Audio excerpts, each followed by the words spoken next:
नमस्कार, नौवीं कक्षा की गणित विषय की कक्षा में आपका स्वागत है। आज हम कर रहे हैं प्रश्नावली 2 बहुपद में प्रश्नावली 2.4। देखिए, इससे पहले वाले वीडियो में हमने सवाल हल किए थे और समझ में आ रहे हैं आपको। आज हम कर रहे हैं प्रश्नावली 2.4 में पहला सवाल।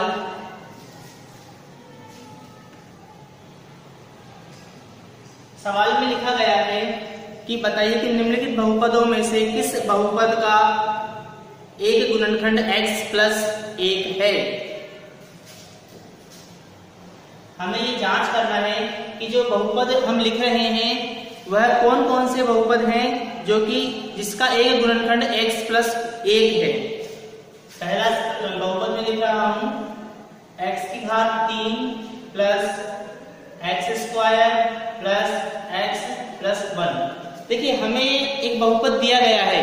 बहुपद है x की घात x cube plus x square plus x plus 1। ये बहुपद है। हमें ये जांच करनी है कि क्या इस बहुपद का एक गुणनखंड x प्लस 1 है। देखिए, यदि गुणनखंड होगा, यदि x प्लस 1 इस बहुपद का गुणनखंड है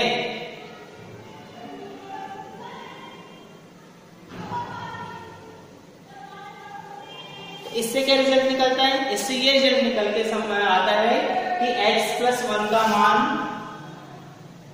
0।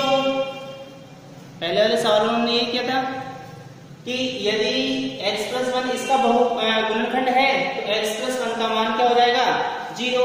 देखते हैं इससे x का मान क्या प्राप्त होता है। पक्षांतर करते हैं। इस प्लस का 1 को उठा करके दूसरी तरफ ले लेंगे, कहने का मतलब प्लस का 1 बराबर के दूसरी साइड जाएगा तो चिन्ह बदल जाएगा और ये हो जाएगा माइनस का 1।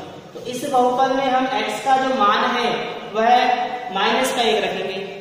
इस बहुपद में x का मान माइनस का 1 रखने पर बहुपद में x का मान माइनस का 1 रखते हैं। 1 की घात 3 प्लस माइनस 1 की घात 2 प्लस माइनस का 1 प्लस का 1। देखिए, माइनस के 3 को आपस में 3 बार गुणा करेंगे तो माइनस का 1 प्राप्त होगा।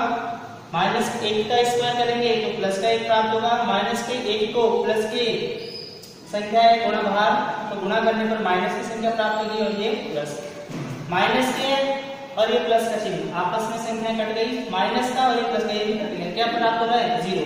तो हम देखते हैं कि इसको यदि 0 के बराबर रखते हैं तो हमें 0 प्राप्त होता है।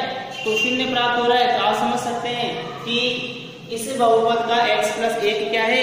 गुणनखंड है। तो हम यहाँ पे लिखेंगे अतः गुणनखंड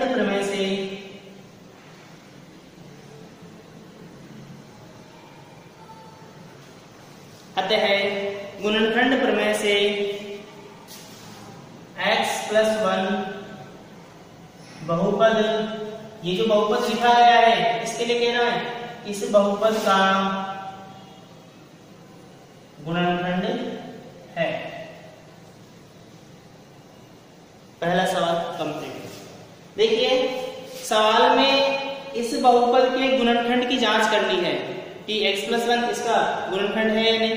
तो जनरल सी बात है, हम जानते हैं पहले से भी हमने सवालों को इस प्रकार से हल किया है कि यदि x प्लस 1 गुणनखंड होता तो इसका मान 0 आ जाता है x का मान रखने पर।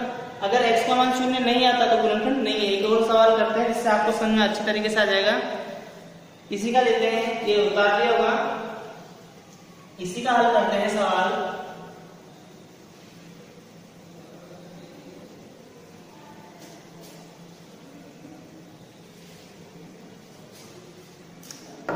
सेकंड हल करते हैं इसका सवाल। सेकंड सवाल है x की घात 4 प्लस x की घात 3 plus x square plus x plus 1। ये हमारे सामने एक बहुपद है। अब इस बहुपद पर हमें ये जांच करना है कि क्या इसका एक गुणनखंड x प्लस 1 है। तो वही जो पहले किया था हमने, यदि x प्लस 1 इस बहुपद का गुणनखंड है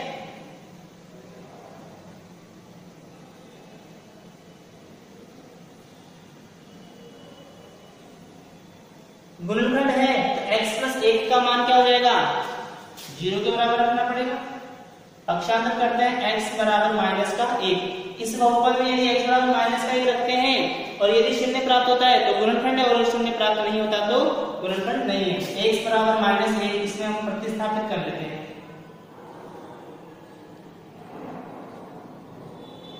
प्रतिस्थापित लिख सकते हैं या रखने पर जैसे भी है। x का मान इस बहुपद में माइनस का 1, माइनस 1 की घात 4, माइनस 1 की घात 3, माइनस 1 का स्क्वायर, माइनस 1 प्लस का 1। माइनस 1 की घात 4 यानी माइनस 1 को आपस में 4 बार गुणा करेंगे तो प्लस का 1 प्राप्त होगा। माइनस 1 की घात 3, माइनस 1 को माइनस 1 से माइनस 1 से गुणा करेंगे तो माइनस का 1 ही प्राप्त होगा। माइनस 1 का स्क्वायर करेंगे तो प्लस का 1 आएगा। माइनस की संख्या अंदर है, बाहर प्लस का चिन्ह है तो माइनस और ये प्लस। विपरीत चिन्हों वाली संख्याएं हैं हमको काट लेंगे। ये प्लस का ये माइनस का कट चुके, ये प्लस ये माइनस कट चुके, क्या बच रहा है प्लस का 1। प्लस का 1 बच रहा है, लेकिन ये प्लस का 1 0 के बराबर तो नहीं है, 0 तो मान प्राप्त नहीं हो रहा। 1 प्राप्त हो रहा है लेकिन 0 मान प्राप्त नहीं। हमारी कंडीशन ये कि अगर 0 प्राप्त होगा तो ही गुणनखंड है। अतः गुणनखंड प्रमेय के अनुसार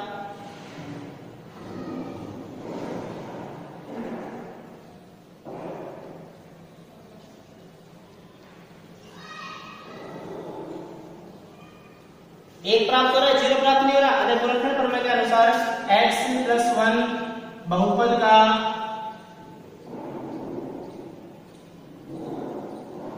गुणनखंड नहीं है। यदि 0 प्राप्त होता तो गुणनखंड होता, परंतु 0 प्राप्त नहीं हो रहा है, इसीलिए बहुपद का गुणनखंड नहीं है।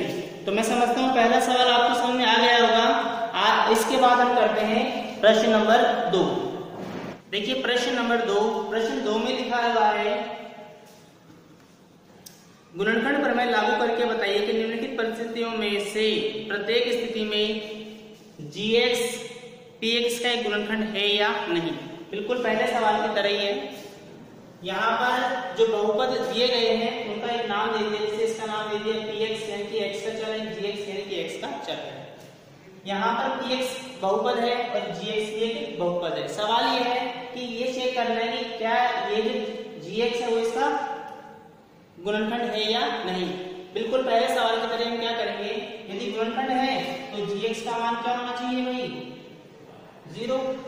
इस gx का मान यहाँ पर देखते हैं x प्लस 1 बराबर 0।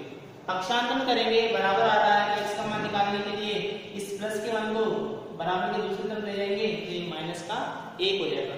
इस px में जहां भी x आ रहा है उसके स्थान पर हमें माइनस का 1 रखना है या प्रतिस्थापित करना है, प्रतिस्थापित